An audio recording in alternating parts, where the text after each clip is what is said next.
बहुत अच्छी चर्चा हुई और सबने अपने अपने तरीके से पर्यावरण संरक्षण पर अपना पक्ष रखा। सम्मानित मंच और सम्मानित सभागार में हमारे उपस्थित साथियों,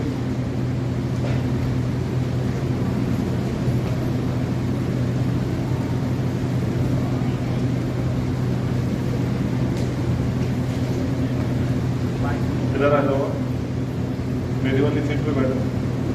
आओ ना, अरे इधर आओ तो अच्छा लगेगा।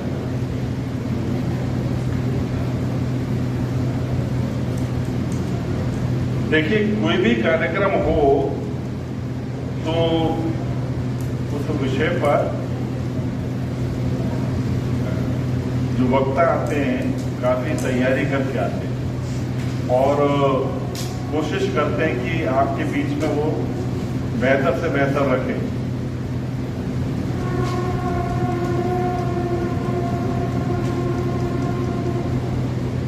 आज इस विषय पर, पर्यावरण संरक्षण पर हम बात कर रहे हैं। ये कोई पहल नहीं है, ये आज ही शुरू हुआ है, ऐसा भी नहीं है।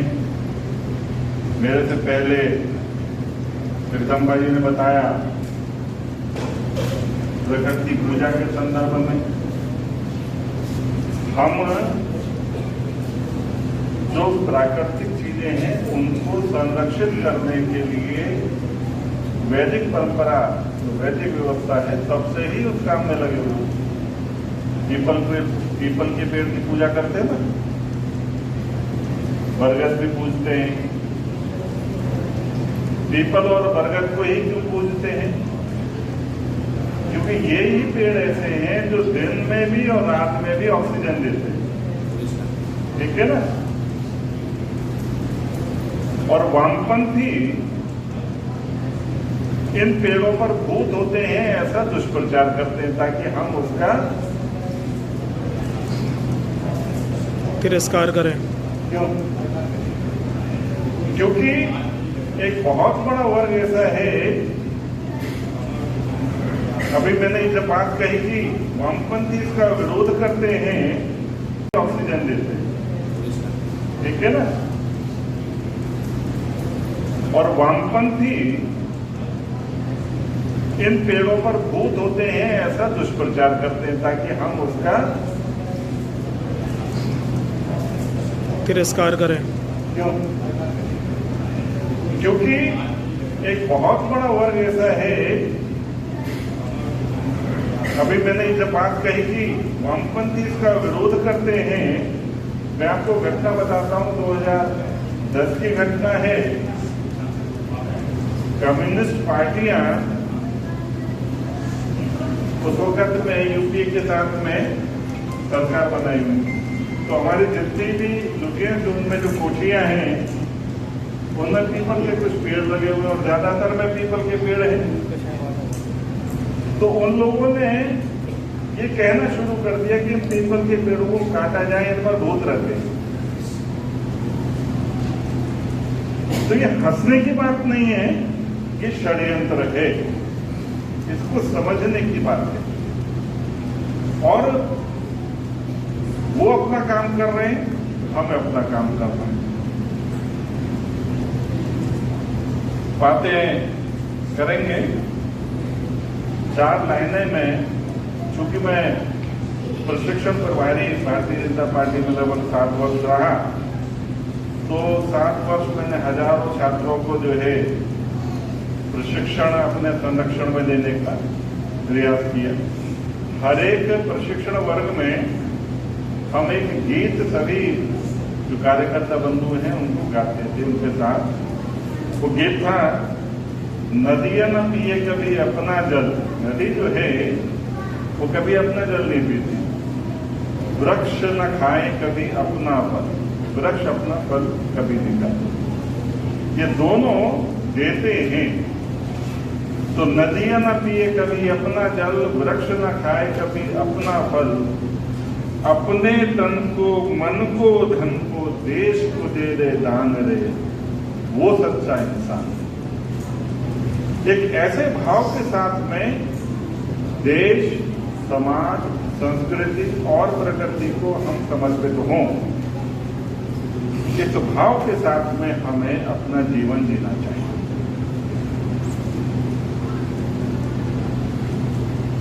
ग्लोबल वार्मिंग, इसके लिए हम स्वयं को दोष देते हैं कि हमारे यहां पर गाड़ी हों, इस भाव के साथ में हमें अपना जीवन जीना चाहिए।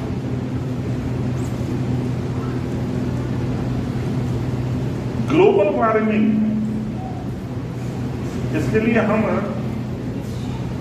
स्वयं को दोष देते हैं कि हमारे यहाँ पर गाड़ियां ज्यादा हैं, आबादी ज्यादा है, मगर यूरोपियन कंट्रीज में जो मांस खाने के लिए पशुओं को वो पालते हैं, उन पशुओं की जो सांस लेने से और गैस छोड़ने से जो प्रदूषण होता है, वो ग्लोबल वार्मिंग का 15% है। यानी जिस चीज को वो खाने के लिए पाल रहे हैं ग्लोबल वार्मिंग के लिए, वो खाने के जो जीव हैं वो जिम्मेवार हैं। हम यहाँ ऑड और इवन की गाड़ियां चलाने में लगे हुए हैं, है ना। एक दिन ये गाड़ी चलेगी और एक दिन ये गाड़ी चलेगी। गाड़ियां बंद कर दो,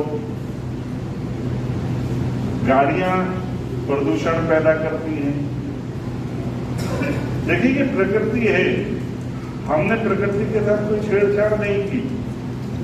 हमने तमाम वो चीजें जो प्रकृति ने दी हुई हैं उन्हीं का स्वरूप बदल करके अपने योग्य बनाया। हम इस मकान में रह रहे हैं, इस मकान में ये कार्यक्रम कर रहे हैं, तो इसकी जो ईंट है वो मिट्टी से बनी है। थोड़ा हमने उसको पका लिया, पत्थर को प्रोसेस करके सीमेंट बना लिया, जोड़ दिया और ये भवन बन गया। प्रकृति में से ही जो निकली धातु उसका सरिया बना लिया तो इसकी स्ट्रेंथनिंग हो गई। ये जितना भी पेंट है, ये जो भी फर्नीचर है, सब हमने प्रकृति के स्वरूप को बदला और प्रकृति के स्वरूप को बदल करके हमने अपने योग्य बनाया। और उसके वजह हमने पेड़ भी लगाए, कई गुना पेड़ लगाए। और मैं समझता हूं हर एक किसी के घर में कोई ना कोई किसी ना किसी रूप में पौधे लगे हुए हैं। अभी एक हमारे पत्रकार बंधुओं ने बहुत अच्छी बात कही, इंफ्रास्ट्रक्चर जिम्मेवार है। स्वाभाविक बात है, हमें आना है जाना है तो इंफ्रास्ट्रक्चर अच्छा होना चाहिए, मगर हमें जागरूक होकर के सरकार पर दबाव बनाने की जिम्मेवारी है। ऐसे कार्यक्रम का उद्देश्य ये होना चाहिए। हम अपनी समितियां बना ताकि और अमेरिका ने बम फेंके और जापान पूरा तबाह हुआ। एक तो चोट लगी, दूसरा आर्थिक और मानसिक, हर तरीके से उसको कष्ट झेलना पड़ा। मगर जापान ने अपने देशवासियों को राष्ट्रवाद के साथ जोड़ा और केवल एक स्मारक, एक बिल्डिंग उस घटना का प्रतीक के रूप में छोड़ बाकी पूरे देश का निर्माण मिलकर के किया और बहुत जल्द वो विकसित हुआ। उसी दौरान उन्होंने एक व्यवस्था बनाई जो परंपरा आज भी चल रही है। जो हमारे घर में सामान रहता है, जो हम घर में चीजों का उपयोग करते हैं, उन चीजों को निस्तारण करने के लिए उसको अगर वो हमारे उपयोग की नहीं रही हैं तो हम लोग उन चीजों को अमूमन डस्टबिन में डाल दिया और या कबाड़े वाले को दे दिया, खत्म हुआ। मगर वहां पर वो उन वस्तुओं के साथ में ऐसा नहीं करते। उन वस्तुओं को इकट्ठा अलग अलग तरीके से रखते हैं और फिर एक दिन तय करके उन सभी वस्तुओं को जो उनके उपयोग की नहीं है उन्हें एक जमीन में गड्ढा खोदते हैं और उस वस्तु को धन्यवाद देते हुए उसको विसर्जन करते हैं जमीन में गाड़कर कि आपने अब तक हमारा जो साथ दिया उसके लिए उसको धन्यवाद और तुम अपने मार्ग चलो, और उसको वो जमीन में गाड़ने की परंपरा है। ये परंपरा हर एक जापानी अपने घर के अन्य उपयोगी सामान के लिए इस्तेमाल करते हैं। यही उनका राष्ट्रवाद है, हर व्यक्ति करता, कोई विरोध नहीं। क्योंकि परंपराएं जो हैं उससे बेहतर परंपराएं आ सकती है, मगर जिस परंपरा के साथ हम चल रहे हैं वो परंपरा हमें हमारे देश, हमारे समाज और हमारी संस्कृति के साथ जोड़ती है। आज भी हम वृक्षों की पूजा करते हैं, पौधों की पूजा करते हैं, नदियों की पूजा करते हैं। उन सब चीज के पीछे वही जो हमारा एक सामाजिक ढांचा है उसको लेकर के चलने का भाव है। हम उससे खुद भी जुड़े रहेंगे और बच्चों को भी जोड़ करके रखेंगे तो स्वाभाविक बात है हमारे बच्चे और हम देश के लिए, संस्कृति के लिए और जो व्यवस्थाएं हमारी पीछे से चली आ रही है उसके लिए एक महत्वपूर्ण कड़ी के रूप में काम करें।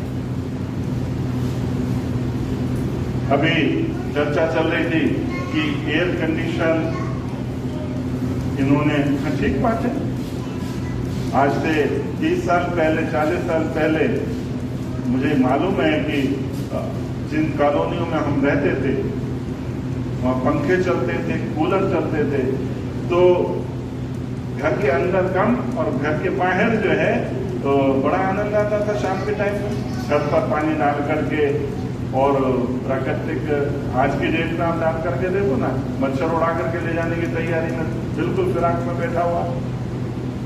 बाहर की हवा आप पंखे के साथ भी नहीं खा सकते, यहाँ तक कि मच्छरदानी में लगा लो तब भी वो कहीं ना कहीं से आकर के अपना काम करता है।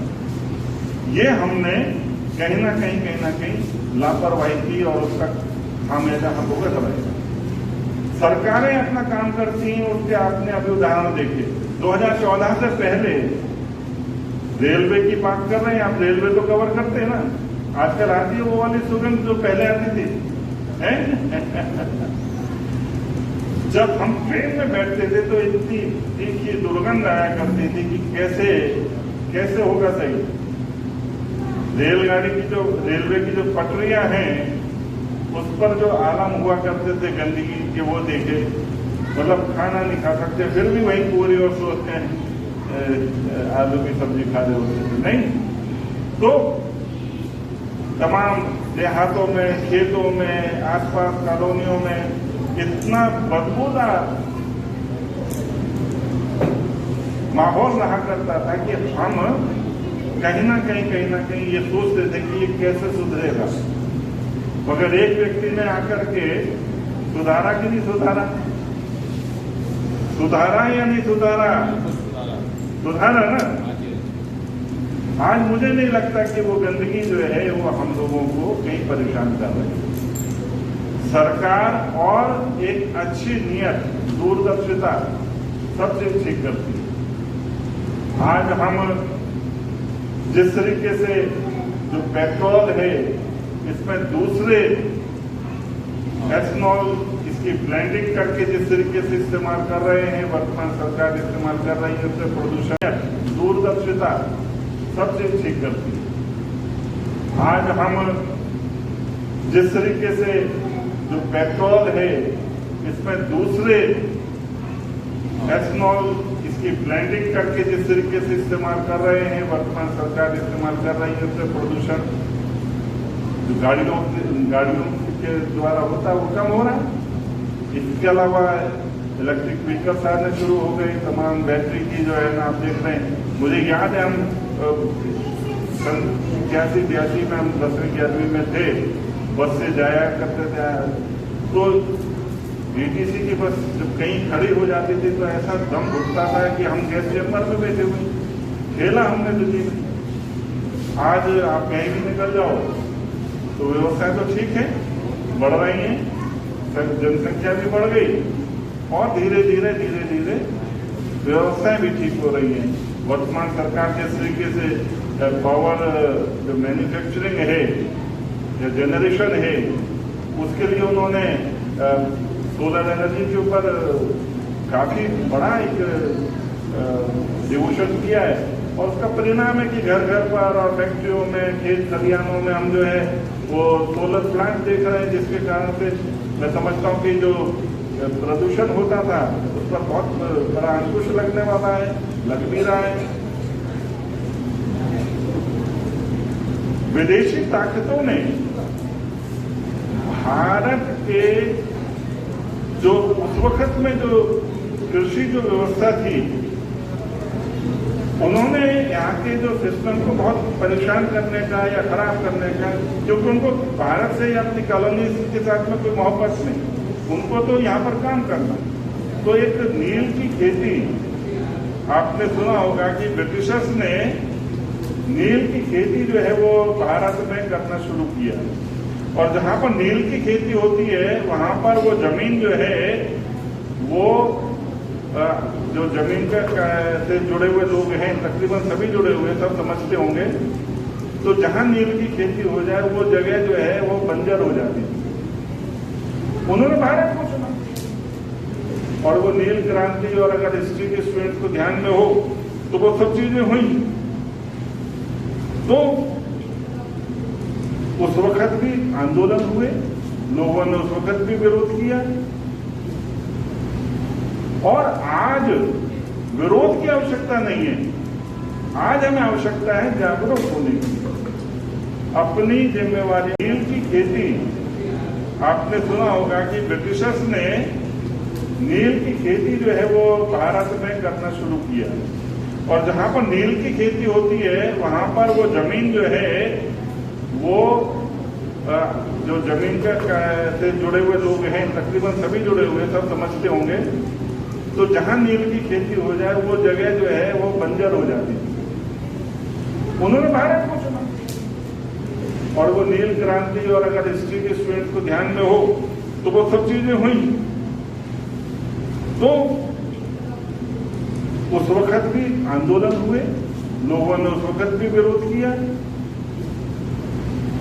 और आज विरोध की आवश्यकता नहीं है, आज हमें आवश्यकता है जागरूक होने की, अपनी जिम्मेवारियों को समझें। जिस तरीके से आज ये गोष्ठी हो रही है,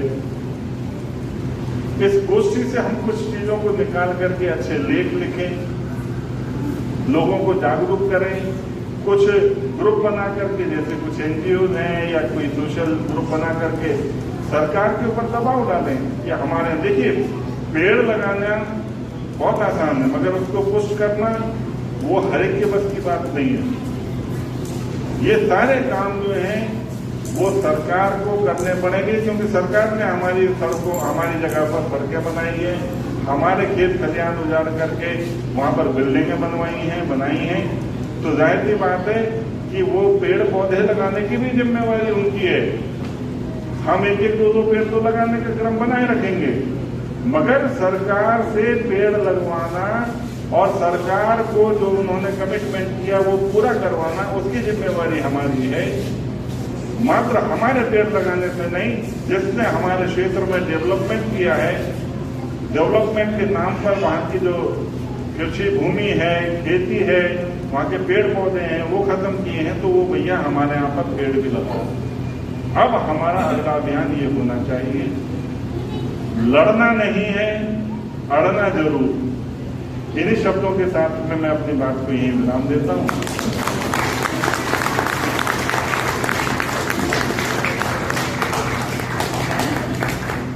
धन्यवाद आदरणीय मुख्य अतिथि साहब का। मैं आगे से कम मुझे शिकायत का मौका नहीं मिलेगा, जैसा पिछली बार आपने कहा था। कार्यक्रम समाप्ति पर है और अब मैं, जैसा कि एक परंपरा, एक बहुत बड़ा वर्ग ऐसा है अभी मैंने जब बात कही थी वामपंथी इसका विरोध करते हैं, मैं आपको घटना बताता हूं, 2010 की घटना है। कम्युनिस्ट पार्टियां उस वक्त में यूपीए के साथ में सरकार बनाई हुई, तो हमारी जितनी भी लुटियां जो उनमें जो कोठियां हैं उनमें पीपल के कुछ पेड़ लगे हुए और ज्यादातर में पीपल के पेड़ हैं।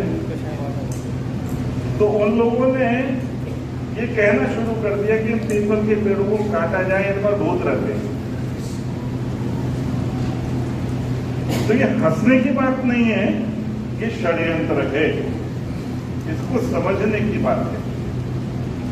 और वो अपना काम कर रहे हैं, हम अपना काम कर रहे हैं। बातें करेंगे 4 लाइनें में, चूंकि मैं प्रशिक्षण प्रभारी भारतीय जनता पार्टी में लगभग 7 वर्ष रहा, तो 7 वर्ष मैंने हजारों छात्रों को जो है प्रशिक्षण अपने संरक्षण में देने का प्रयास किया। हर एक प्रशिक्षण वर्ग में हम एक गीत सभी जो कार्यकर्ता बंधु हैं उनको गाते थे उनके साथ। वो गीत था, नदियां न पिए कभी अपना जल। नदी जो है वो कभी अपना जल नहीं पीती। वृक्ष न खाए कभी अपना फल, वृक्ष अपना फल कभी नहीं खाते। ये दोनों देते हैं। तो नदियां न पिए कभी अपना जल, वृक्ष न खाए कभी अपना फल, अपने तन को मन को धन को देश को दे दे दान रे, वो सच्चा इंसान। एक ऐसे भाव के साथ में देश, समाज, संस्कृति और प्रकृति को हम समर्पित हों, इस भाव के साथ में हमें अपना जीवन जीना चाहिए।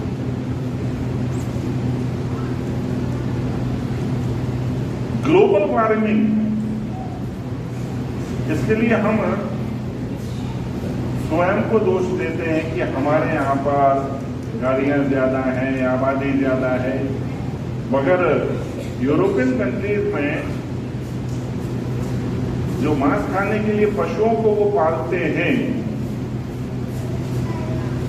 उन पशुओं की जो सांस लेने से और गैस छोड़ने से जो, यानी जिस चीज को वो खाने के लिए पाल रहे हैं ग्लोबल वार्मिंग के लिए, वो खाने के जो जीव हैं वो जिम्मेवार हैं।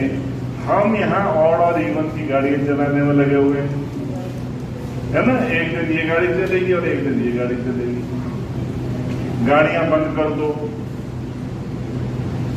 गाड़ियां प्रदूषण पैदा करती हैं। देखिए ये प्रकृति है, हमने प्रकृति के साथ कोई छेड़छाड़ नहीं की।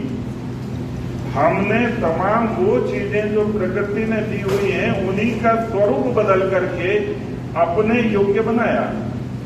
हम इस मकान में रह रहे हैं, इस मकान में ये कार्यक्रम कर रहे हैं, तो इसकी जो ईंट है वो मिट्टी से बनी है। थोड़ा हमने उसको पका दिया, पत्थर को प्रोसेस करके सीमेंट बना लिया, जोड़ दिया और ये भवन बन गया।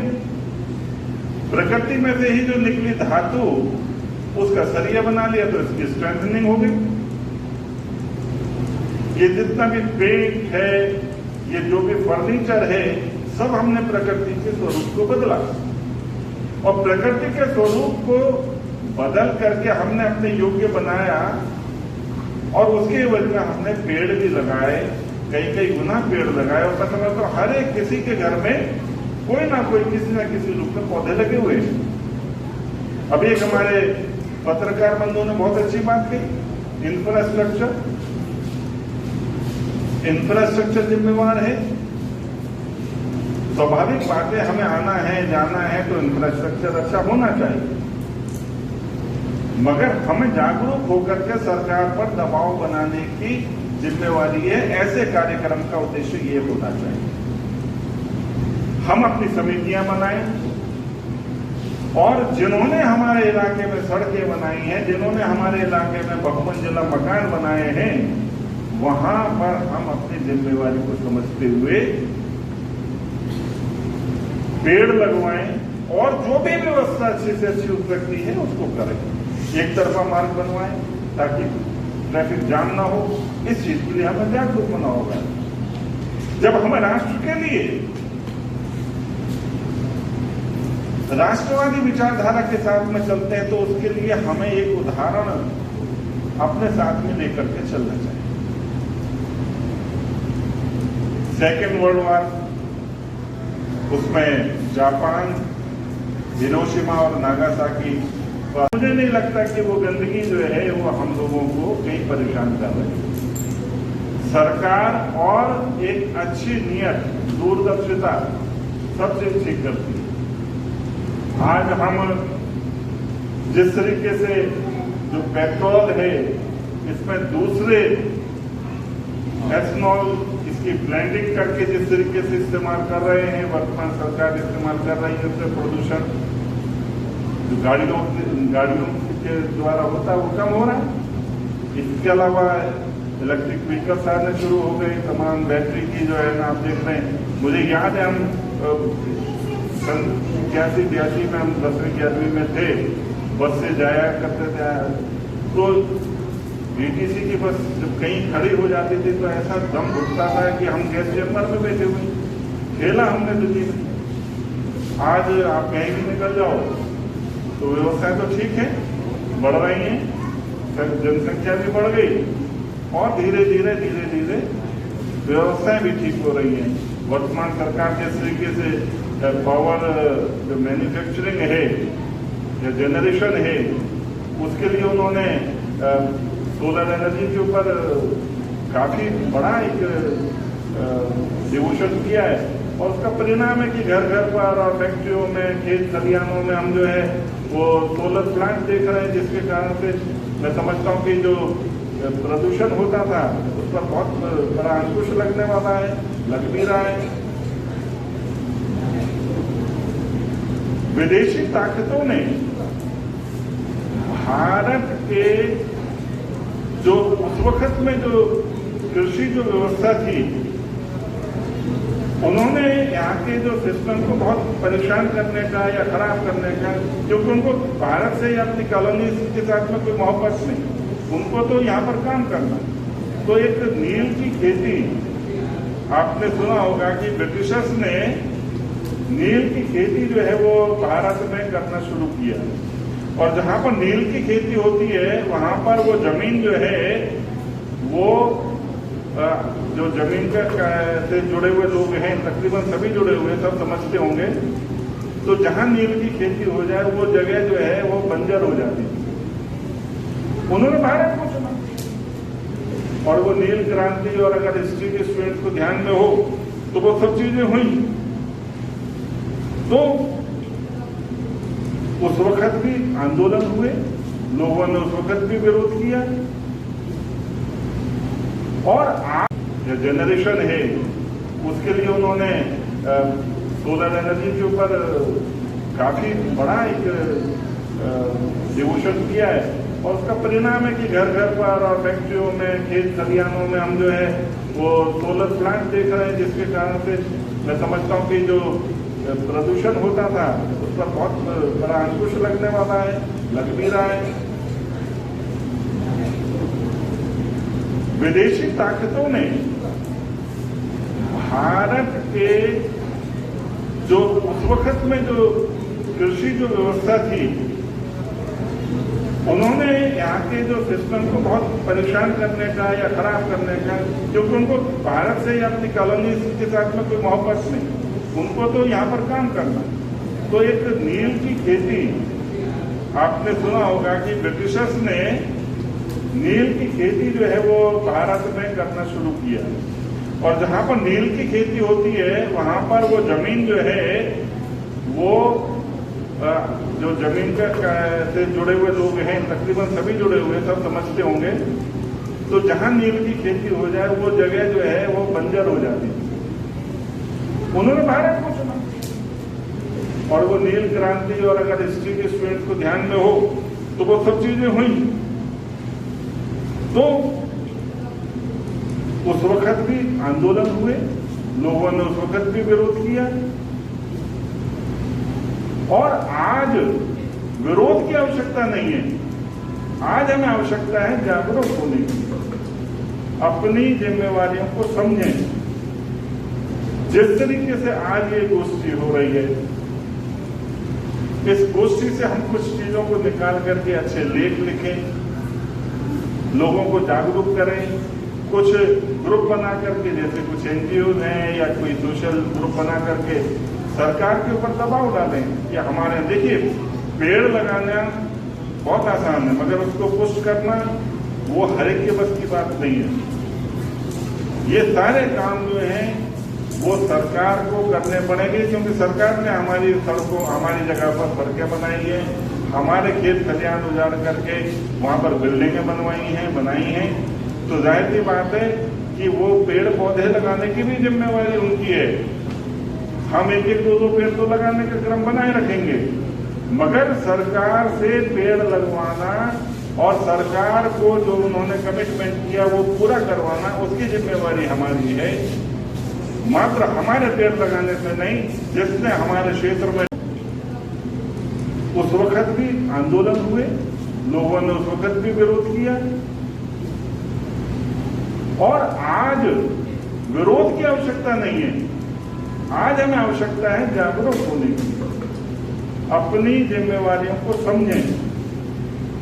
जिस तरीके से आज ये गोष्ठी हो रही है,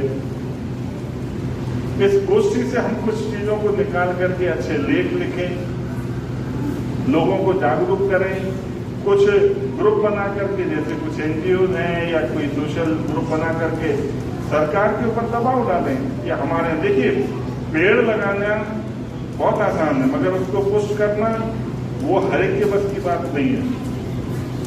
ये सारे काम जो हैं वो सरकार को करने पड़ेंगे, क्योंकि सरकार ने हमारी सड़कों, हमारी जगह पर सड़कें बनाई है, हमारे खेत खलिहान उजाड़ करके वहां पर बिल्डिंगें बनाई हैं, तो जाहिर सी बात है कि वो पेड़ पौधे लगाने की भी जिम्मेवारी उनकी है। हम एक एक दो पेड़ तो लगाने का क्रम बनाए रखेंगे, मगर सरकार से पेड़ लगवाना और सरकार को जो उन्होंने कमिटमेंट किया वो पूरा करवाना, उसकी जिम्मेवारी हमारी है। मात्र हमारे पेड़ लगाने से नहीं, जिसने हमारे क्षेत्र में डेवलपमेंट किया है, डेवलपमेंट के नाम पर वहां की जो कृषि भूमि है, खेती है, वहां के पेड़ पौधे हैं वो खत्म किए हैं, तो वो भैया हमारे यहाँ पर पेड़ भी लगाओ। अब हमारा अगला अभियान ये होना चाहिए, लड़ना नहीं है, अड़ना जरूर। इन्हीं शब्दों के साथ में मैं अपनी बात को यही विराम देता हूँ।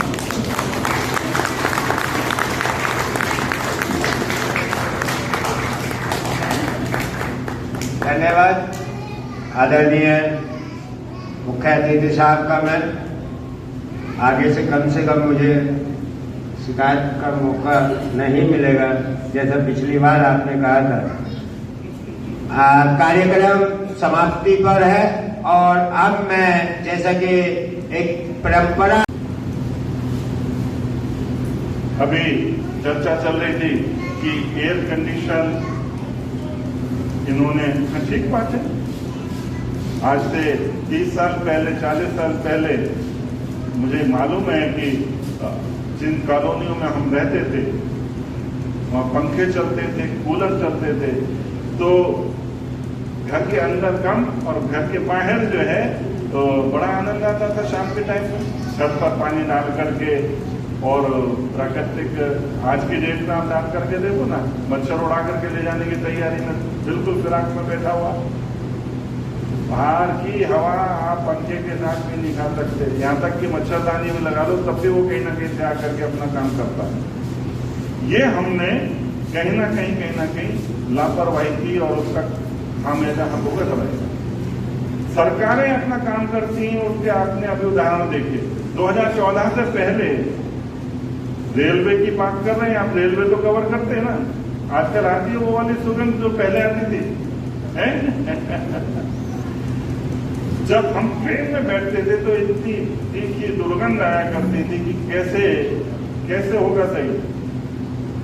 रेलगाड़ी की जो, रेलवे की जो पटरियां हैं उस पर जो आलम हुआ करते थे गंदगी के, वो देखे, मतलब खाना नहीं खा सकते, फिर भी वही पूरी और सोचते हैं आलू की सब्जी खा रहे होते थे, नहीं। तो तमाम देहातों में, खेतों में, आसपास कॉलोनियों में इतना बदबूदार माहौल रहा करता था कि हम कहीं ना कहीं ये सोचते थे कि ये कैसे सुधरेगा। मगर एक व्यक्ति ने आकर के सुधारा कि नहीं सुधारा? सुधारा या नहीं सुधारा? सुधारा ना। आज मुझे नहीं लगता कि वो गंदगी जो है वो हम लोगों को कहीं परेशान कर रही है। सरकार और एक अच्छी नियत, दूरदर्शिता सब चीज ठीक करती है। आज हम जिस तरीके से जो पेट्रोल है इसमें दूसरे एथनॉल इसकी ब्लेंडिंग करके जिस तरीके से इस्तेमाल कर रहे हैं, वर्तमान सरकार इस्तेमाल कर रही है, उससे प्रदूषण जो गाड़ियों के द्वारा होता है वो कम हो रहा है। इसके अलावा इलेक्ट्रिक व्हीकल्स आने शुरू हो गए, तमाम बैटरी की जो है ना, आप देख रहे हैं। मुझे याद है हम सन 81-82 में हम 10वीं 11वीं में थे, बस से जाया करते थे। तो और जो भी व्यवस्था अच्छी से अच्छी हो सकती है उसको करें। एक तरफा मार्ग बनवाएं ताकि ट्रैफिक जाम ना हो। इस चीज के लिए हमें जागरूक होना होगा। जब हम राष्ट्र के लिए राष्ट्रवादी विचारधारा के साथ में चलते हैं तो उसके लिए हमें एक उदाहरण अपने साथ में लेकर के चलना चाहिए। सेकेंड वर्ल्ड वॉर, उसमें जापान, हिरोशिमा और नागासाकी पर अमेरिका ने बम फेंके और जापान पूरा तबाह हुआ। एक तो चोट लगी, दूसरा आर्थिक और मानसिक, हर तरीके से उसको कष्ट झेलना पड़ा। मगर जापान ने अपने देशवासियों को राष्ट्रवाद के साथ जोड़ा और केवल एक स्मारक, एक बिल्डिंग उस घटना का प्रतीक के रूप में छोड़ बाकी पूरे देश का निर्माण मिलकर के किया और बहुत जल्द वो विकसित हुआ। उसी दौरान उन्होंने एक व्यवस्था बनाई जो परंपरा आज भी चल रही है। जो हमारे घर में सामान रहता है, जो हम घर में चीजों का उपयोग करते हैं, उन चीजों को निस्तारण करने के लिए उसको अगर वो हमारे उपयोग की नहीं रही हैं तो हम लोग उन चीजों को अमूमन डस्टबिन में डाल दिया और या कबाड़े वाले को दे दिया, खत्म हुआ।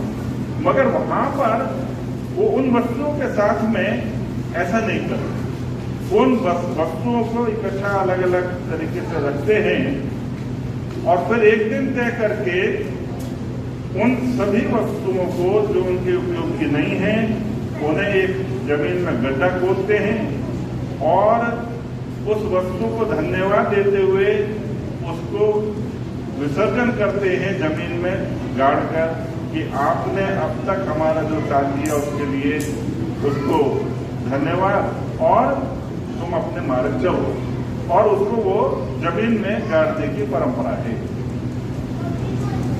ये परंपरा हर एक जापानी अपने घर के अन्य उपयोगी सामान के लिए इस्तेमाल करते हैं। यही उनका राष्ट्रवाद है। हर व्यक्ति करता, कोई विरोध नहीं, क्योंकि परंपराएं जो हैं उसे लिए इस्तेमाल करते हैं। यही उनका राष्ट्रवाद है। हर व्यक्ति करता, कोई विरोध नहीं, क्योंकि परंपराएं जो हैं उससे बेहतर परंपराएं आ सकती है। मगर जिस परंपरा के साथ हम चल रहे हैं वो परंपरा हमें हमारे देश, हमारे समाज और हमारी संस्कृति के साथ जोड़ती है। आज भी हम वृक्षों की पूजा करते हैं, पौधों की पूजा करते हैं, नदियों की पूजा करते हैं।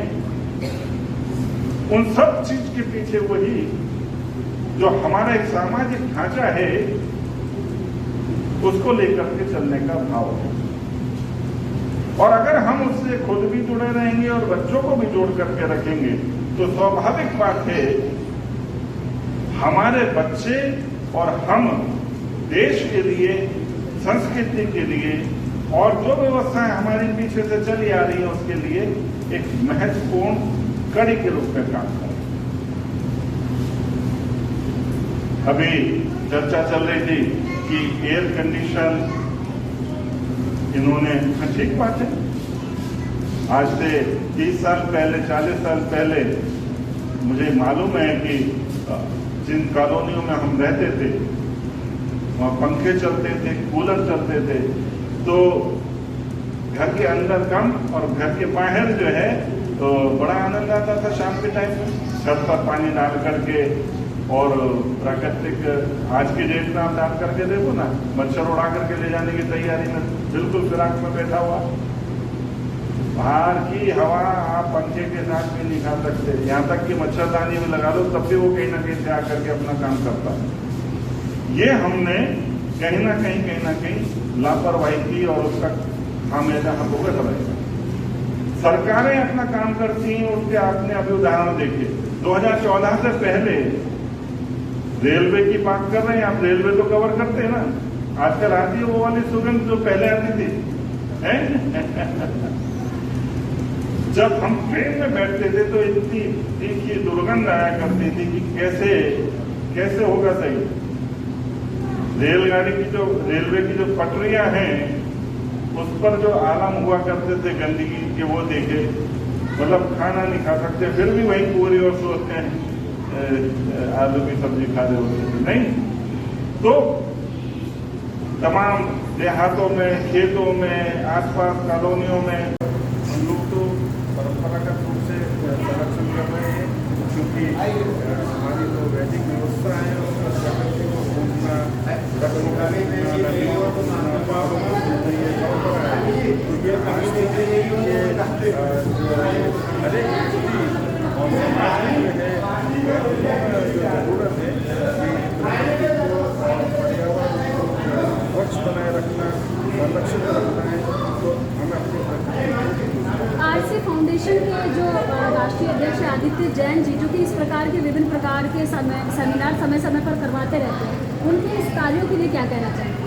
आदित्य जी ने जिस तरीके से ये जागरूकता गोष्ठी का आज यहाँ गांधी शांति प्रतिष्ठान में आयोजन किया है, ये काबिल तारीफ है। और मैं समझता हूँ इस प्रकार की गोष्ठियों से ही समाज में ये विषय पहुँचता है और लोग अपनी जिम्मेवारियों को समझते हैं और उस चीज़ का अनुसरण करते हुए ये बातें हुए अगली पीढ़ी तक पहुँचती हैं।